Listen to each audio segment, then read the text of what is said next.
Hello and welcome to Restoring Our American Republic. I'm Chuck Benoit with The Nature of Things, where we are realigning God, government, and natural law so that we might restore our American Republic.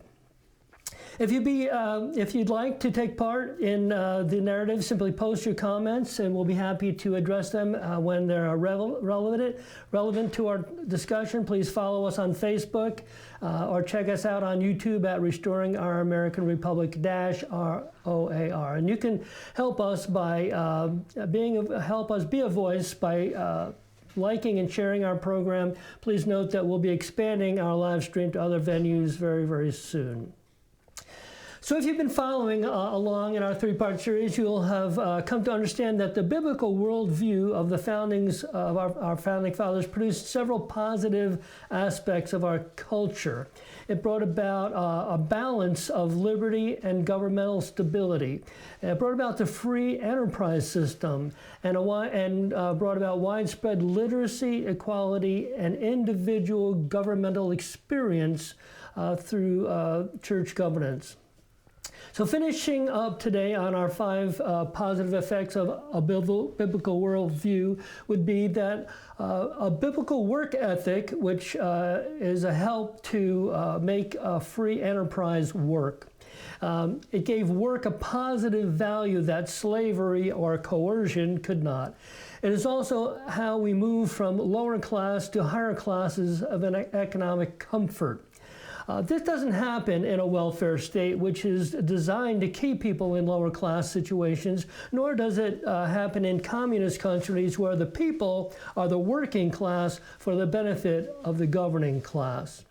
And finally, the fixed standard of the Bible sought loyalty to the fixed standard of oath to the Constitution instead of loyalty to a faction, as our current two-party system has done. Today, if you're not willing to bow to the powers in charge, they will attack you and prevent you from winning any election or gaining any political credibility. So, again, let me know if you would be interested in doing an online class in the American view of the Constitution by posting in the comments or private messaging me. I hope to get one started again late August of this year. And with that, for our final in a three-part series, let's welcome again Clermont City Councilman Todd Howard. Todd, good morning. How are you this morning? Thank you for letting me be here again. We've had some pretty exciting interactions with you, and right away I think I'd like to bring in my co-host, Mike Levine. Good morning, Mike. How are you this morning? Gentlemen, it's great to be here with you on the third part of this series. Yes, it's been one of our more exciting ones. Hopefully we can see a little more likes and shares as we move through this process. So I thought I'd kind of get things going, stirring things up very quickly, bringing up the topic of Wellness Way. I have been watching Stafffield, what it was, a drive or whatever, turn into Wellness Way, and I've had a bit of a headache ever since. What's going on over there, Todd, with Wellness Way? Wellness Way is just this crazy thing that was sold to us as was going to control development, and it was going to be this panacea that was going to cure urban sprawl, and unfortunately has done the opposite. We expected more, but it just didn't work out the way that it was sold to us. It was the water that we were going to use for irrigation was all going to be reclaim or reuse, and next thing you know, we're putting in wells, so that developers can irrigate all of the land with well water. I had one of our leadership within the city said, well, wells aren't potable. I grew up on well water. I mean, come on. So, you just have the promises and the tenets of Wellness Way weren't followed, and there's a lot of mistakes down there. And now we've just got this sprawling thing that is really going to change the entire landscape of South Lake County. Chuck?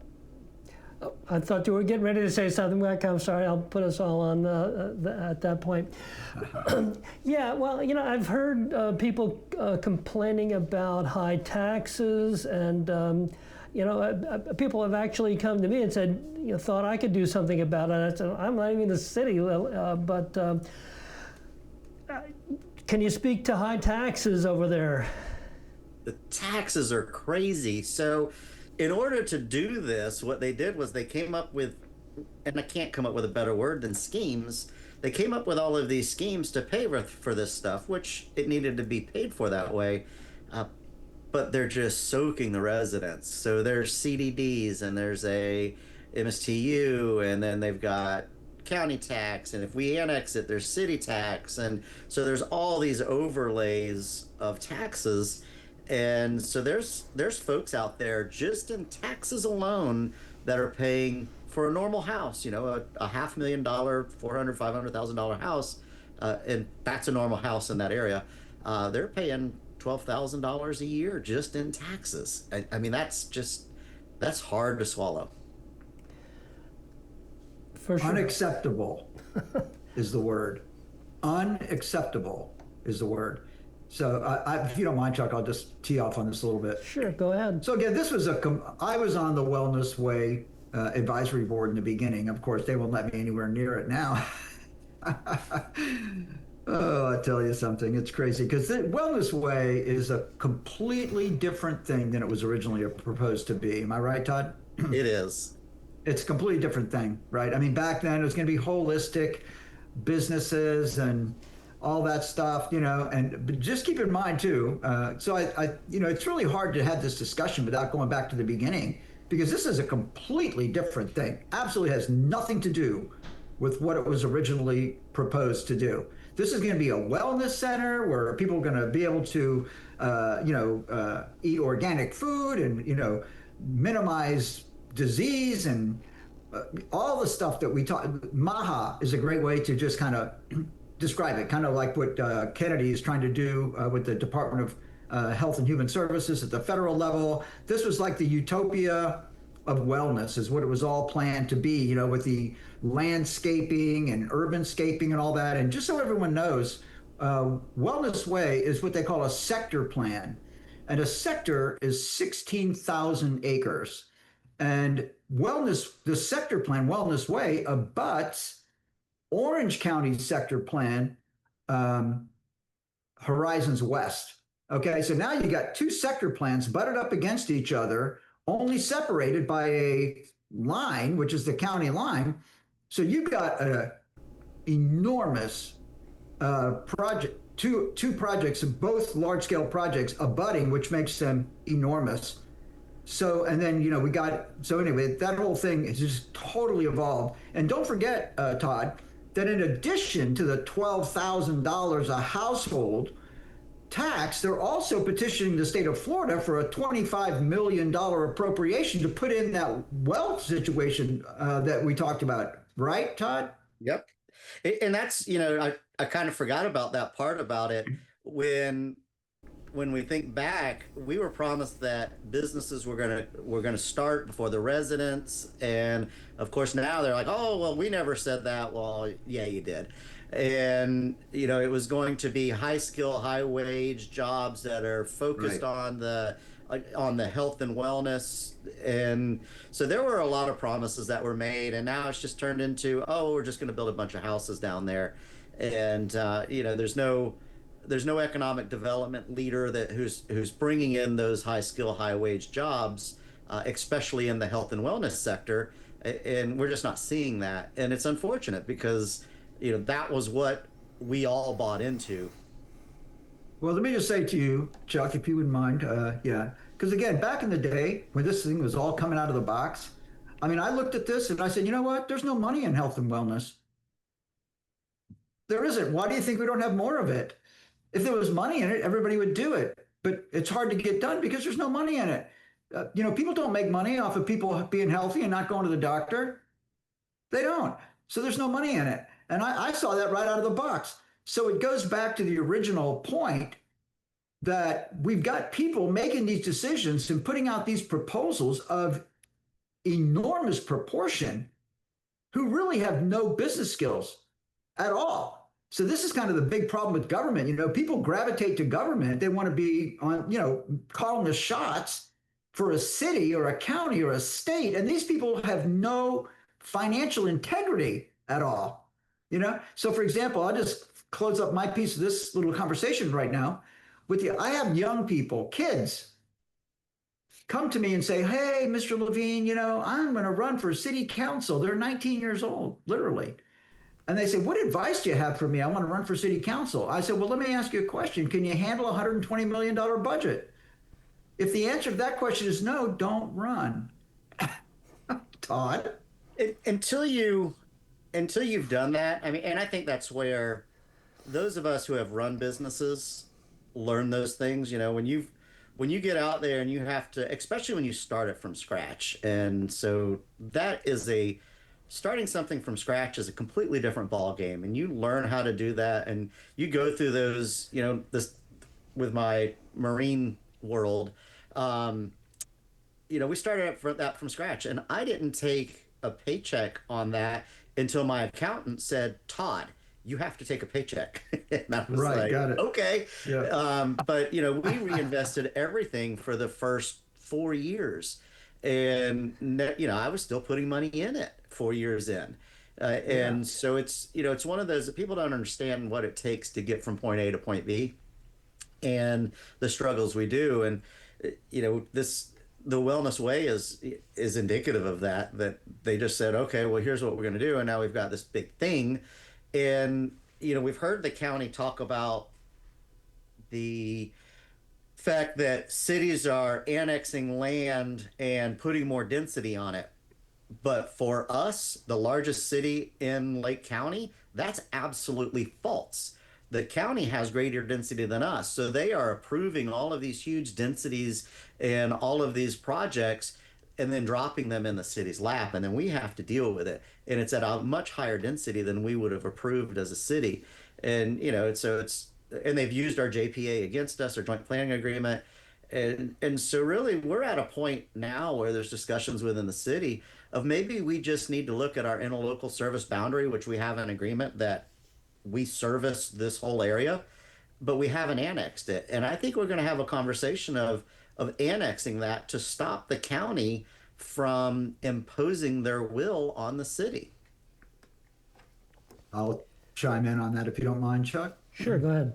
Yeah. So, I mean, that's just, it's basically lack of a unified, cohesive vision, not only for the county, but for the cities, where the cities and counties are more cooperative in what they're doing. But ultimately, again, as you use the slogan "other people's money," and that's what happens. When people, it's taxpayer money, and I've had politicians, I mean, over lunch, tell me that they really don't give a damn about the economic impact of their budgets. To my face, just like I just explained it to you. And, Todd, that's a problem. We must have business people at the table who respect fiscal responsibility and accountability. Can you agree? Absolutely. Just in sales tax, between what I pay, on our side, as well as what we collect on our stuff, we're in the neighborhood of $6,000 to $10,000 every month just in sales tax. So how much more of the money that I go out and earn is the government entitled to? And that doesn't include the federal, whether it's FICA and Medicare, So there just comes a point that I'm not paying my fair share. I'm paying more than my fair share. And we have to get back to a point where it's reasonable. And we had somebody who did exactly what you're saying that used to be on the city council. And she's like, well, it's just a few Starbucks, a month.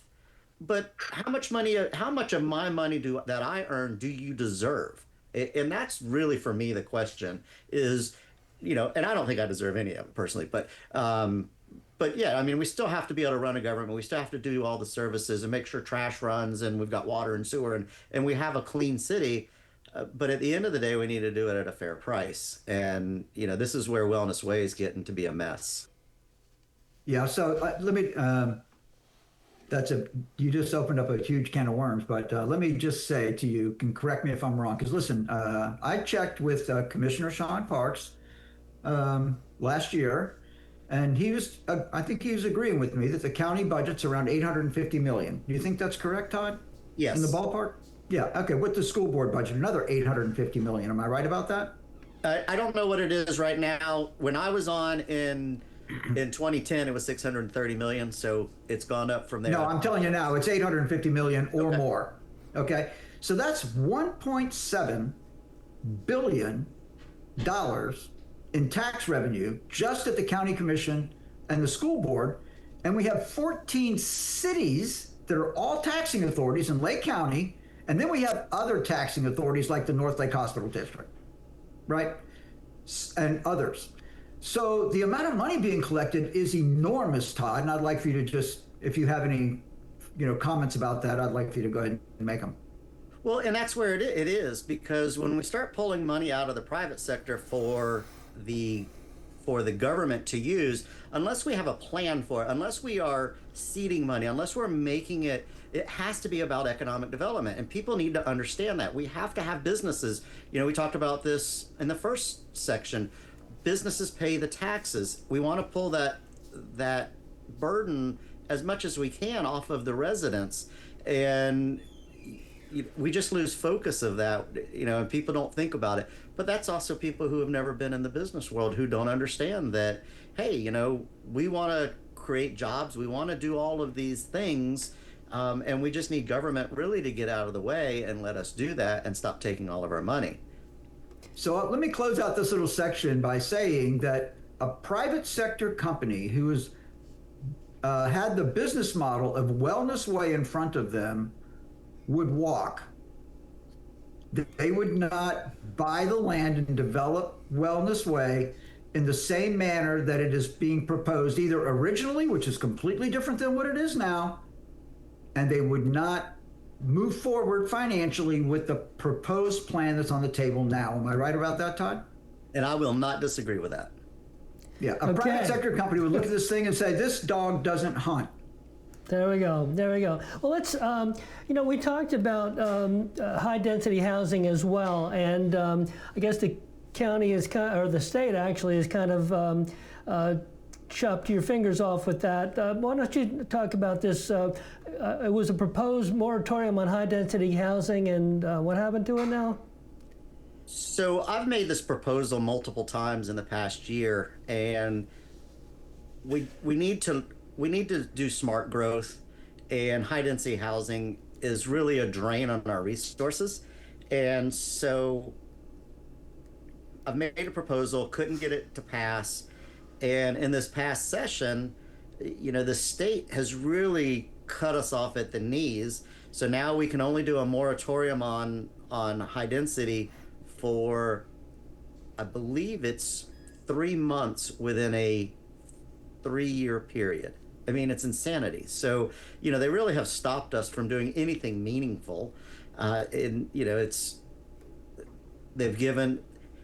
trying to make affordable housing fit everybody. So they're taking something that needs to be done in Orange County or down by St. Pete in Hillsborough County or Dade County, and they're trying to allow it to fit all the other counties, and it doesn't work. So what we're creating is sprawl. We're incentivizing people to come in and build things in places that we don't need, that are going to add more traffic because they're going to drive to Orlando to work. And so if you want to incentivize that, incentivize it next to a work hub. But why are you going to incentivize that in Lake County, where everybody's going to have to get on that road and drive to Orlando? It just makes no sense, and it's just poor planning on the state's part. Well, I've often said that it may be people in Wellness Way might appreciate this. What the state has done is basically, once you've gotten to the point where you've been taxed out of your house, not to worry, there's plenty of low-income housing for you to move into when you can't afford it. Along with I have some comments on this, guys. Trying to be a little humorous there, sorry. So there's a new county charter, or a county charter change. I don't totally understand what we're talking about there. What did we want to discuss there? Well, I think Mike had some other comments on that, so I'd love to hear what Yeah, you I just want to make, because this is really important. Okay, and again, I'm amazed. I am shocked, to be honest with you, at how shallow the thinking is on affordable housing. Because look at the components of affordability, right? And everybody thinks that. So my point to you is this. For people who are on minimal income, whatever it is, fixed income, that's another whole story about the just demographic of Lake County and the business model of Lake County that focuses on bringing retirees with their pensions, Medicare, Medicaid, and Social Security to Lake County so we can build houses for them and hospitals, because that's all there really is. Okay, the number one, all of the employment in Lake County is based upon government income or government subsidies. There's very little private sector economy going on here, okay? But the point is, there's three real components in affordability of housing. Number one is the price of the house. Number two is the price of the financing, interest rates. And number three is the income and viability of the buyer from a loan prospect. But, we never look at it, because my ultimate point is, if you can't raise household income, you will never achieve affordable housing, Todd. And I agree. It's just, and they're putting it in the wrong place, which drives me insane. When we start talking about gridlock and roads, but that's another part. But I know Chuck wanted to get into the county charter, which is another overreach by our overlords. And so, whether it be state or county. Right. There's discussion now about them becoming a charter county. And essentially what that does is it's to take away some of the city power. And, it's just insanity to me. And, I can promise you, as the largest city in the county, they haven't come to me and said, "Hey, Todd, how do you feel about this?" And I think they're going to be quite surprised when I, as well as other city leaders in South Lake, are vehemently opposed to this. I can't believe they're even having the conversation without talking to us first. That's crazy. And as I alluded to off camera, the concept of a charter has been, Lake County stakeholders have vehemently opposed. This is the number one issue that Lake County stakeholders have opposed up until now. So what's going on here is, correct me and I'm just gathering information as I learn a little bit more about this, but as the cities annex more and more property into the cities, minimizing the amount of unincorporated property in the county, now it's gotten to the point that those same exact individuals who vehemently opposed a charter up until now want a charter, and you're telling me it's because they want to have control over the cities, right? But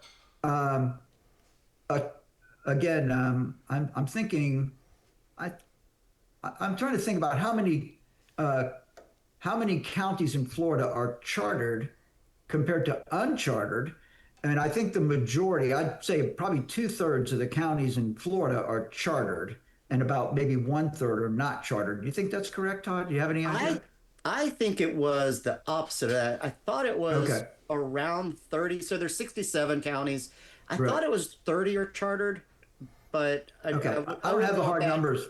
Yeah, I wouldn't. Yeah, I don't have the hard numbers either. But here's the deal: the reason Lake County stakeholders have been opposed to a charter for all these years is because they didn't want any regulation over the county, so they just defaulted or deferred to the limited oversight that the state had over the counties, right? But now you're telling me, and I totally agree I don't disagree with you, that the county is trying to charter and in order to exert control over the cities So I would say to you, my original thought on this before you introduced this subject to me just recently is that, um, regulations are bad when they regulate the people, but regulations that rein in the government, I'm for.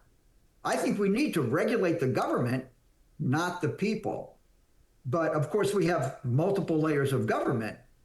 So I typically, instinctually, would be in favor of home rule, right? The state should not circumvent the authority of our cities and counties. And of course, there's another argument about that cities and counties do stupid stuff, so the state of Florida has to come in and rein them in. But Chuck and I are grassroots, bottom up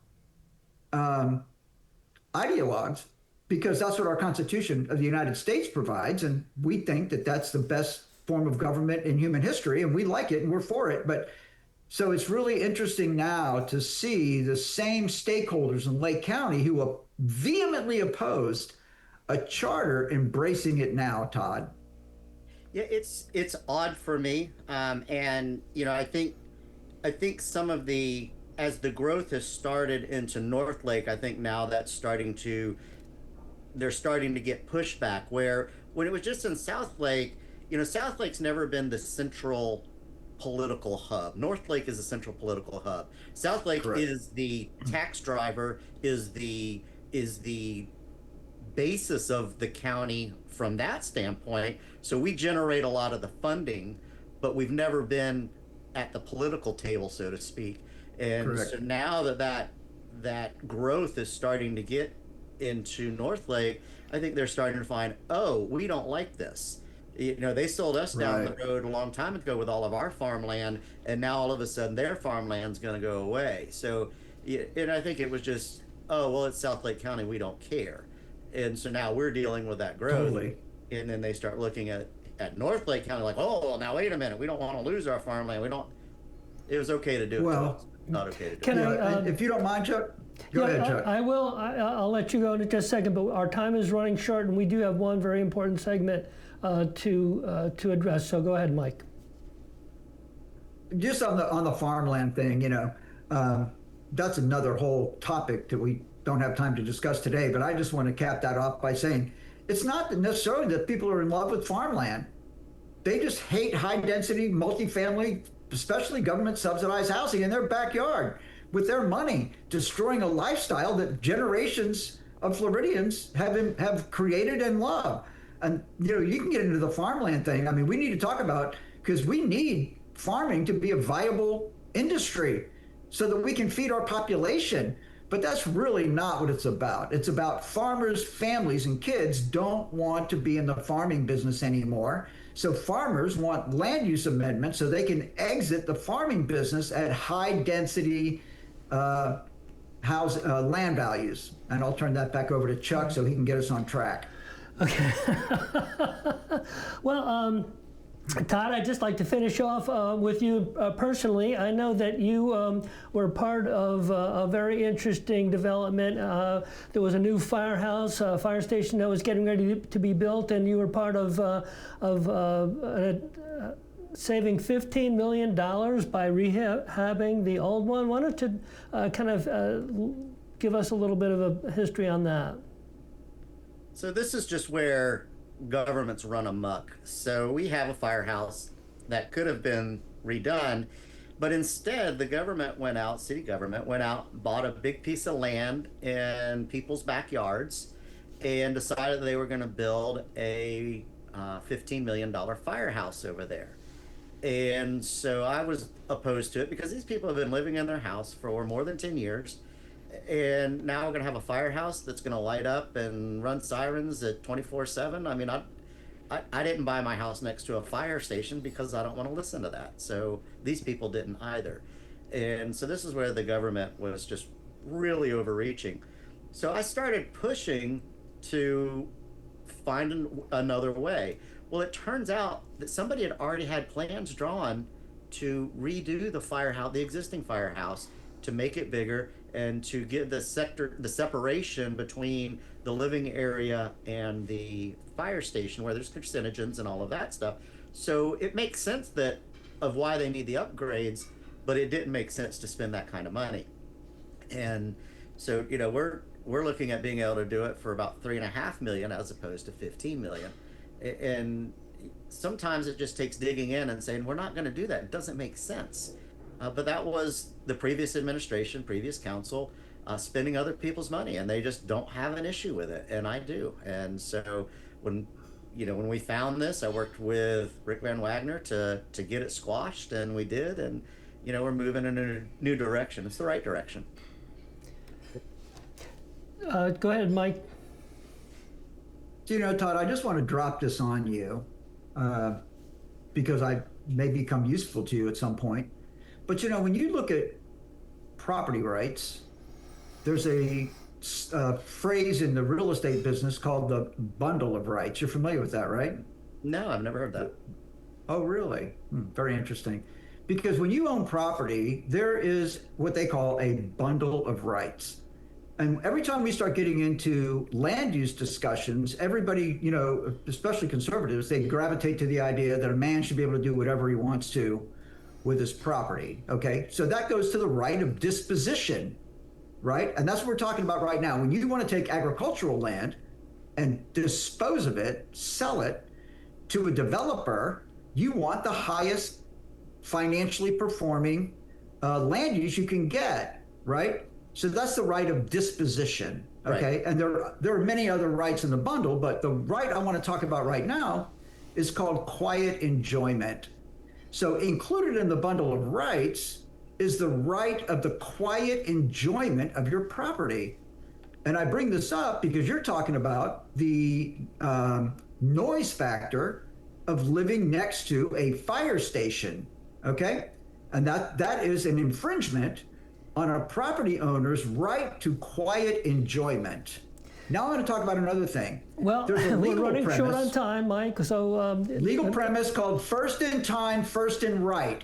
When I bought my house, there was no fire station next door, and I have the right to quiet enjoyment. So you putting a fire station in my backyard infringes upon my right of quiet enjoyment, and I was here first. I made my purchasing decision based on the existing land use at the time of acquisition, Todd. There we go. That's a great point. So Todd, I learned something on here today. Thank you, Mike. There you go. There you go. So I'm sure the citizens of Clermont are extremely pleased with the fact that you were a big part of saving them a lot of money. So I'd just like to finish up with what's next for you. Where are you going? So, right now I'm a candidate, and I've got an opposition, big government guy who's buddies with the mayor who loves to spend everybody's money. So you can see where that's going to go. But, I'm not in government because I want to go to the next step. I'm in government because I felt like I had to.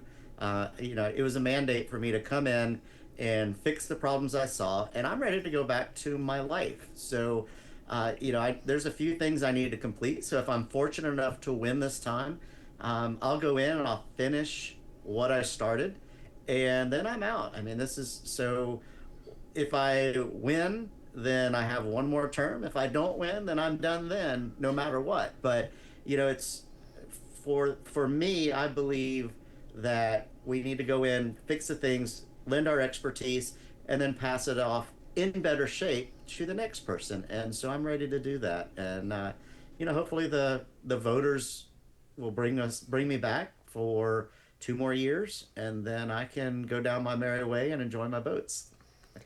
There you go, enjoying your boats there. That sounds like a lot of fun. Well, that concludes our time here today, but I wouldn't mind extending a potential of having you on our show again sometime in the not so distant future. Would that work for you, Todd? Oh, I'd be happy to. I really enjoyed it. I appreciate the invitation. Any final comments, Mr. Levine? I just want to thank both of you. Todd, obviously, sacrificing of his time and resources to serve in this public arena. And of course, my friend Chuck, who does an amazing job producing this podcast or video cast. So I just feel really humbled and appreciative to have an opportunity to hopefully sow some messaging into our community that is beneficial, not only in the present, but for future generations, Chuck. Super. Well, again, thank you very much, Todd, and thank you again for tuning in to our twice weekly live stream. See you next time, and meanwhile, God bless you, God bless President Donald J. Trump, and God bless America.